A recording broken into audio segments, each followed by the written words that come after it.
I think when it comes to muscle groups, owning a well-developed, muscular set of quads is the best way to earn widespread respect, especially in fitness circles. This is because not only do they create that highly revered X-frame look and the illusion of a smaller waist, they also imply a strong work ethic, with trainees skipping leg day being the butt of many jokes and memes. But before we can cover the most effective way to train the quads for growth, we need to cover their basic anatomy first.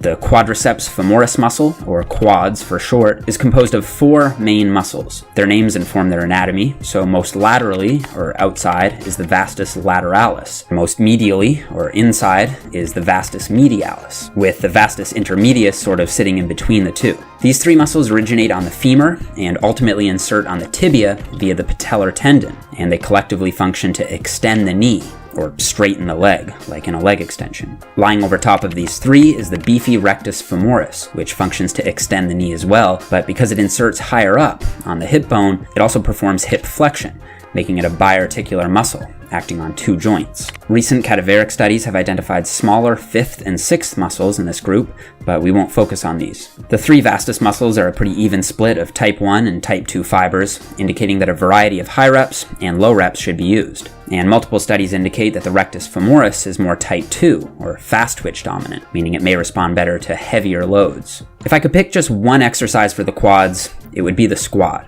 Studies have repeatedly shown that while it may not be the best glute builder, the quads are very highly active in the squat, and given its high potential for progressive overload and general strength development, the squat is a staple. Front squats are often used to increase quad emphasis, which makes sense biomechanically, since torque requirement at the knee is greater due to the more upright lifting position. Additionally, a 2016 study from Contreras and colleagues found that vastus lateralis, or outer sweep activation, was about 21% greater during front squats than back squats to parallel. Furthermore, a 2015 study from Yavis et al. Showed greater vastus medialis, or teardrop activation, with a 1 rep max front squat than a 1 rep max back squat. And since the front squat can achieve similar, or perhaps greater, activation with lighter loads than the back squat, it could be ideal for those with knee problems, since compressive forces are lower on the knee. So what about squat depth? Well, a 2013 study from Bloomquist and colleagues compared quadriceps hypertrophy after 12 weeks of training with a shallow squat or a deep squat.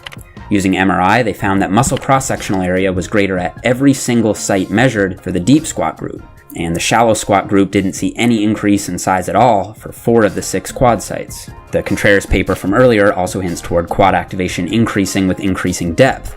Although it didn't reach statistical significance, both peak and mean quad activation was higher with the full squat than the parallel squat. But for all that, I think looking at the research as a whole, it seems that as long as you're going to at least parallel, you're hitting the majority of your quad building potential. And I see ass to grass squats as a suggested but not mandatory technique for growth. In short, good advice is to squat as deeply as you comfortably can with good form based on your mobility and experience level.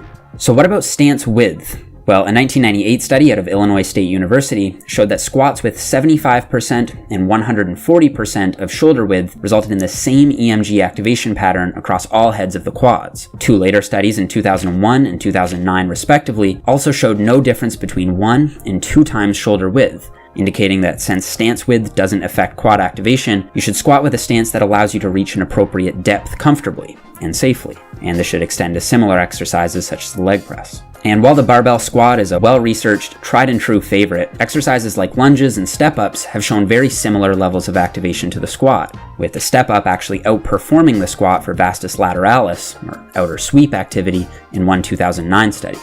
Of course, going off EMG data alone, the simple leg extension would be king, especially for the rectus femoris muscle. But since its potential for progressive overload is much lower, it should be added as an adjunct isolation exercise, providing additional quad emphasis after performing a compound lift first. Interestingly, 2 studies independently found that vastus lateralis, or outer sweep activation, was higher with the toes pointed in, while rectus femoris activity was higher with the toes pointed out. Taken together, it seems that vastus medialis, or teardrop activation, is similar with inward, neutral, and outward toe positions. So if your goal is to develop an outer sweep, pointing the toes in is smart, but in practice you should use whatever foot position allows you to feel the best mind-muscle connection. A common concern with leg extensions is risk of knee injury, And while it's true that both shearing force and ACL stress potential are high with this exercise, Dr. Brad Schoenfeld states that the aforementioned factors should not have a detrimental effect on someone with healthy knee joints, provided the exercise is performed properly. And he could even make a case that it might help to maximally strengthen these structures to a greater extent than other exercises. However, leg extensions would be contraindicated for those with existing knee problems, particularly when they involve the ACL.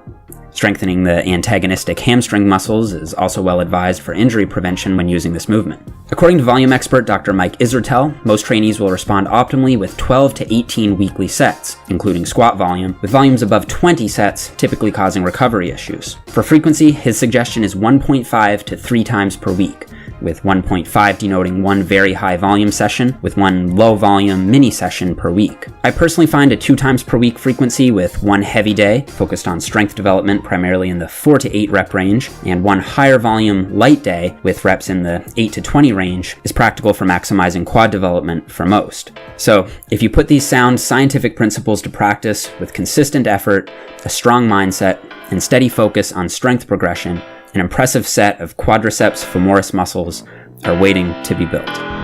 All right, what is going on, everyone? I just want to say thank you so much for watching the video. Before you guys click out just yet, I have 3 quick items I'd like to get to. First, I have to thank Squarespace for sponsoring this video. Squarespace has been sponsoring a lot of the Science Explained content on this channel, and I really appreciate that. If you guys aren't aware, Squarespace is the website platform that I've been using for the last over 2 years now to run my online coaching business, and it's also the platform I use to sell all of my standoff training programs.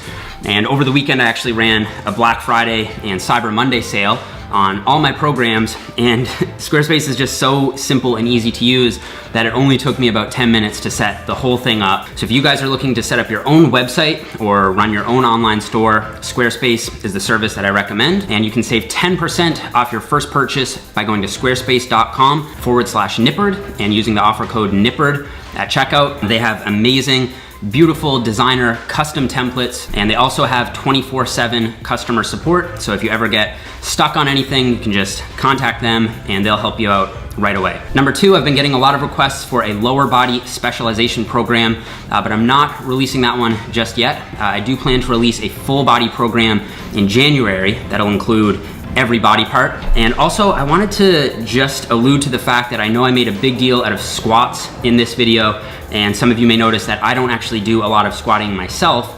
That's due to a previous injury, and I didn't want to give the impression that you need to squat in order to build big quads. There are certainly other exercises you can use. However, if you are going to use, say, a hack squat or a leg press to sort of fill in that gap, you also need to make sure that you're hitting the muscle groups that aren't being targeted quite as much with those exercises. So one thing that comes to mind is the spinal erectors and kind of the posterior chain in general.